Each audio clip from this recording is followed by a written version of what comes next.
Voici les annonces pour cette semaine. Aujourd'hui, nous célébrons la grande fête de l'Immaculée Conception de la Sainte Vierge. Nous faisons donc la mémoire et le dernier évangile du deuxième dimanche deuxième dimanche de l'Avent. Et la messe du dimanche est reportée à demain lundi. Après la messe, je serai disponible pour les confessions. Et après les confessions, il y aura une profession dans les Amis du Tiers-Ordre. Priez bien pour le monsieur qui va recevoir, qui va s'engager dans l'ordre de Saint-François. Ce soir, je suis en Vendée pour la messe à Saint-Sulpice. Demain lundi, messe à 8h, mardi et mercredi, messe à 7h, jeudi, messe à 11h, vendredi, messe à 7h et 8h, et samedi, messe à 7h et 8h, les confessions de 17h à 19h. Mardi, c'est la fête de Saint-Damas, pape, et vendredi, Sainte-Lucie pour le reste de la semaine. Nous serons dans l'octave de l'Immaculée Conception, puisque cette grande fête se continue pendant une semaine jusqu'à dimanche prochain. Dimanche prochain, c'est le 3e dimanche de l'Avent, dimanche de Gaudete, messe aux horaires habituels, avec le soir la messe à 18h à la chapelle Sainte-Anne de la Baule.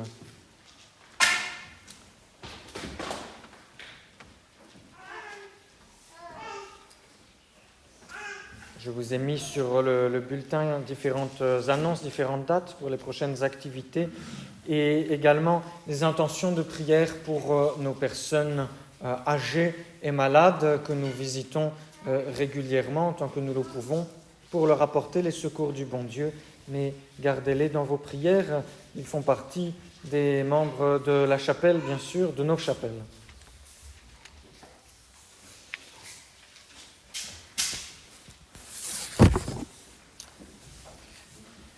Après la messe pour les enfants, il y aura une répétition de chants pour qu'ils puissent apprendre un cantique de la croisade eucharistique qu'ils chanteront pendant la veillée de Noël.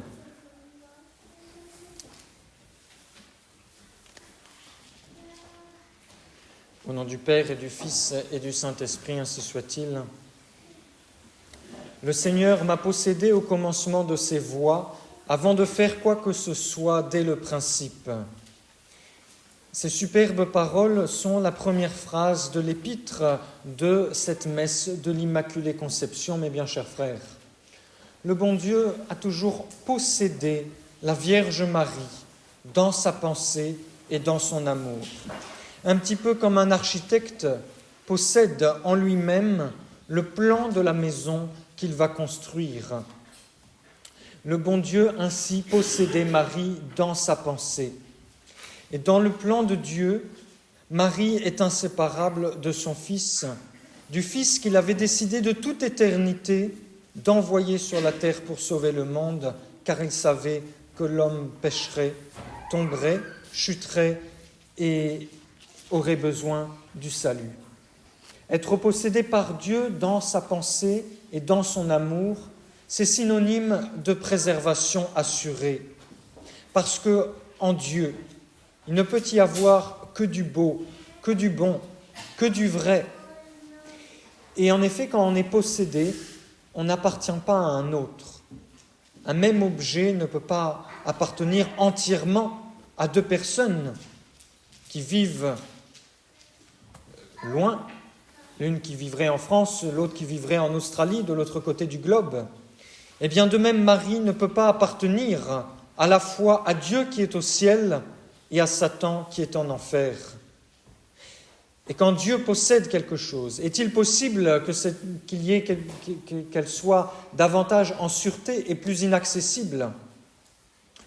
Quand donc le péché fut commis par Adam et Ève dans le paradis terrestre, celle que Dieu possédait dans sa pensée et dans son amour, avant même qu'elle existât, elle fut préservée dans son avenir. Dieu ne possédait plus Adam et Ève qui, en écoutant le démon, s'étaient donnés à lui et lui avaient donné en même temps toute la race humaine. Mais Marie avait échappé à ce vol du démon, car le démon n'avait pas pu la posséder. Elle était entièrement possédée avec Jésus par le bon Dieu. C'est la créature que le bon Dieu s'était réservée pour qu'elle soit uniquement à lui. Et tandis que sur la terre, après le péché originel, tout se salissait, au ciel, cette créature qui n'existait pas encore seulement dans la pensée de Dieu, mais que Dieu possédait parfaitement, cette créature restait belle. Vous êtes toute belle, ma bien-aimée, il n'a point de tache en vous. Ce sont les paroles de la Sainte Écriture. Elle est entièrement belle dans son âme que le bon Dieu prévoyait, dans son corps que le bon Dieu allait créer un jour, dans le sein de Sainte Anne, dans ses actes et dans ses pensées qu'il lui inspirera, qu'il guidera au cours de sa vie terrestre. Elle est belle au début de sa vie, elle est belle encore plus à la fin de sa vie, elle sera belle pour toute l'éternité, elle a toujours été belle depuis que le bon Dieu a commencé à penser à elle, c'est-à-dire de toute éternité. Il n'y en avait qu'une comme elle, unique et ma colombe, ma parfaite, dit encore la Sainte Écriture.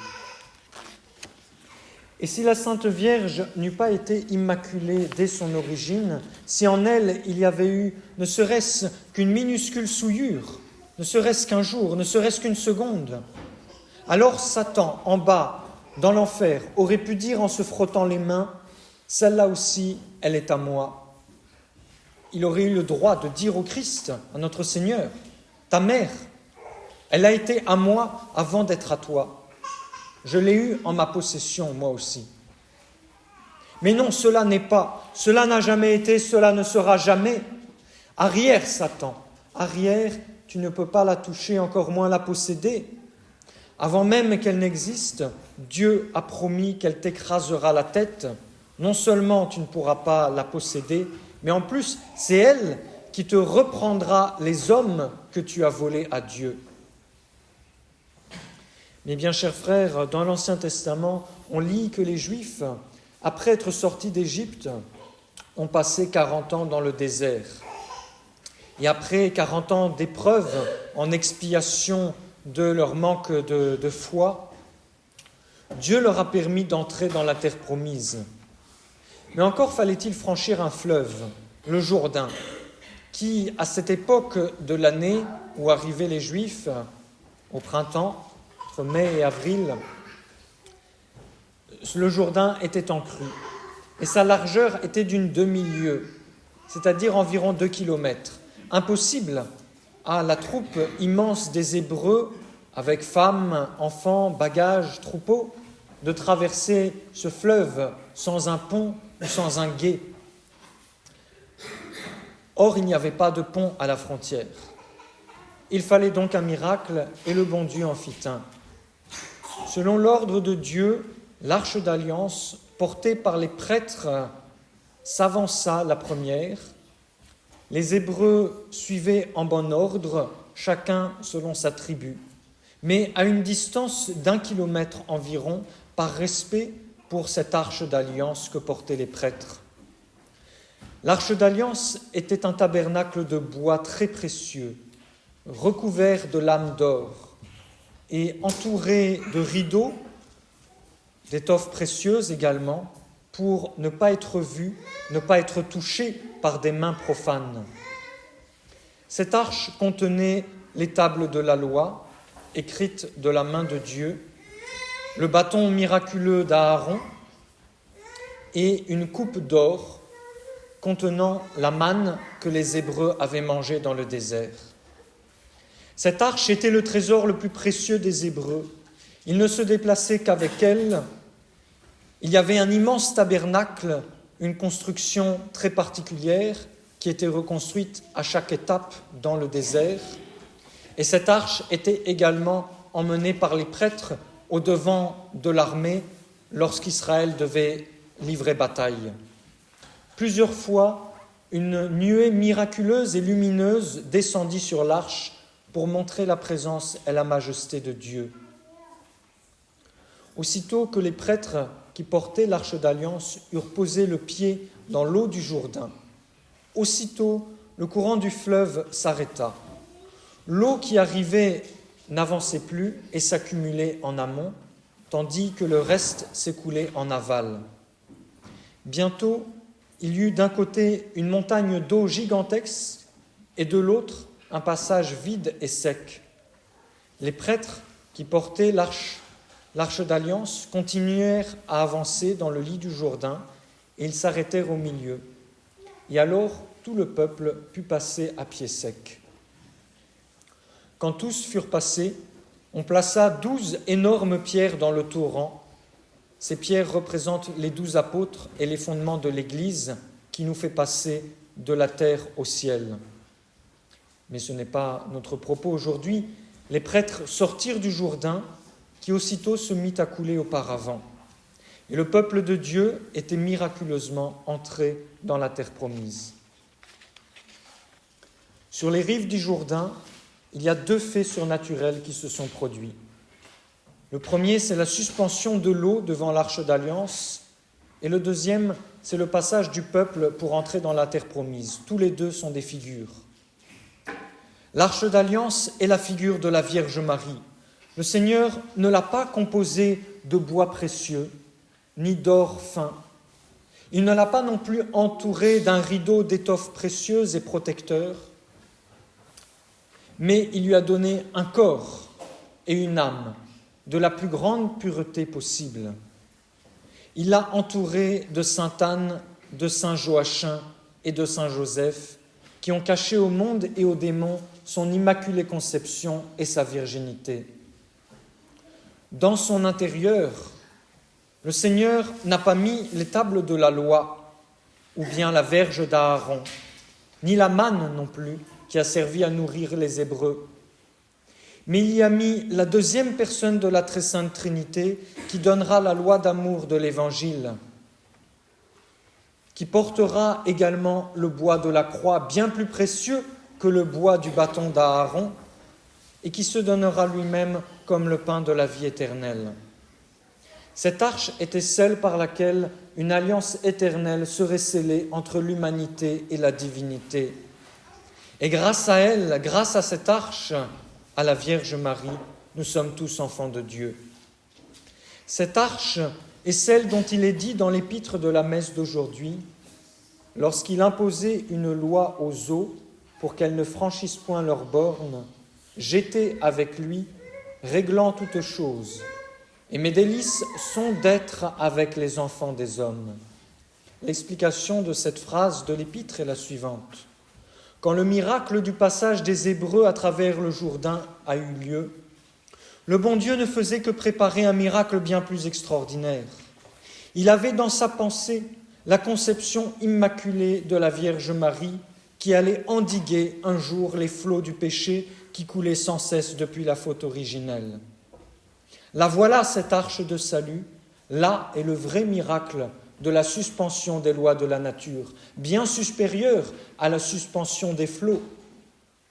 Saint François de Sales dit à ce sujet « Dieu destina premièrement, pour sa très sainte mère, une faveur digne de l'amour d'un tel Fils.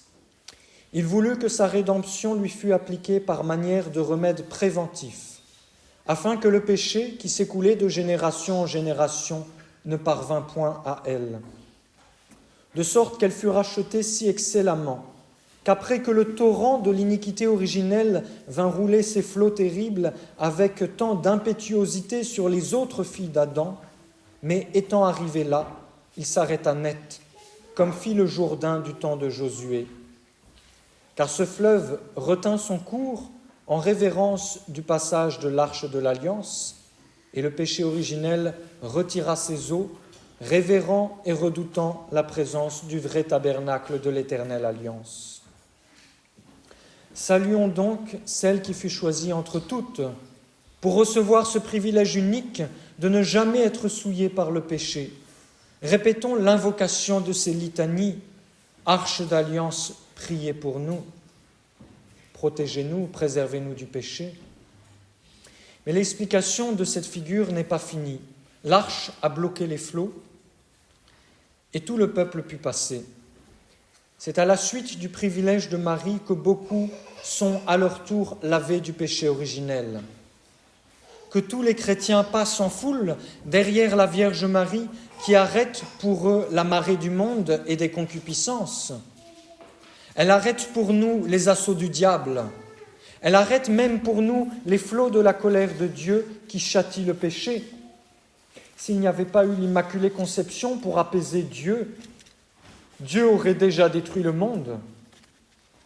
Mais dès qu'elle se présente à lui, si belle dans sa robe immaculée de son innocence, jamais souillée, telle que l'ont vu Sainte Catherine Labouré, Sainte Bernadette à Lourdes, alors le bon Dieu se laisse fléchir et sa miséricorde prend le pas sur sa justice.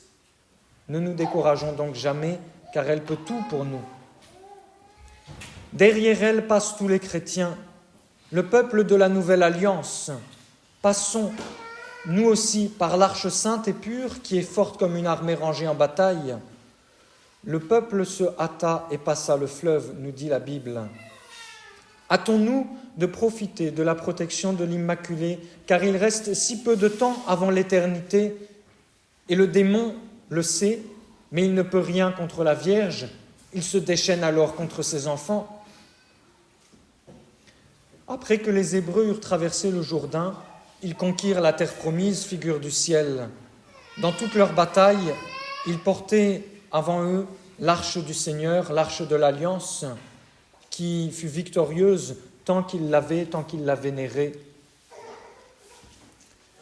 Le temps a passé chez les Juifs, et 1200 ans plus tard, était venu le temps où le Messie devait paraître. C'est alors que Saint Jean-Baptiste, dont nous parlerons dans le dernier évangile, Saint Jean-Baptiste, lui-même sanctifié par la visite de Marie portant Jésus, c'est l'épisode de la visitation, Saint Jean-Baptiste se mit à baptiser dans les eaux du Jourdain. Et ce baptême de pénitence annonçait le vrai baptême que notre Seigneur allait instituer. Et ainsi, la figure rejoint la réalité. L'Ancien Testament cède la place au Nouveau Testament. L'eau du baptême va couler pour effacer la tâche originelle et arracher les âmes aux démons. L'eau du Jourdain, sanctifiée par l'arche d'alliance, est devenue pour nous le symbole de la renaissance et de l'innocence retrouvée. Le jour de notre baptême, nous avons été lavés par une eau spécialement consacrée. Cette eau qui a coulé sur notre front nous a rendu la beauté de notre âme. Elle est redevenue immaculée, elle est redevenue un petit peu semblable à Marie, qui est toute immaculée de toute éternité. Aujourd'hui, remercions pour cette grâce de notre baptême, pour la grâce de l'innocence baptismale qui nous rapproche de l'Immaculée Conception. C'est votre intention de prière pour ce mois de décembre, chers enfants de la croisade eucharistique. Notre gratitude doit grandir chaque jour de notre vie.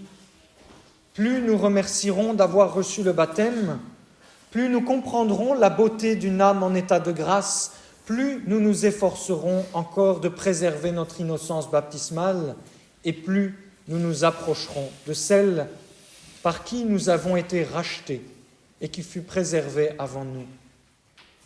Vive l'Immaculée Conception de Marie, cause et modèle de la beauté de nos âmes en état de grâce, qu'elle soit à jamais louée, glorifiée, servie sur la terre et comme au ciel, au nom du Père et du Fils et du Saint-Esprit, ainsi soit-il.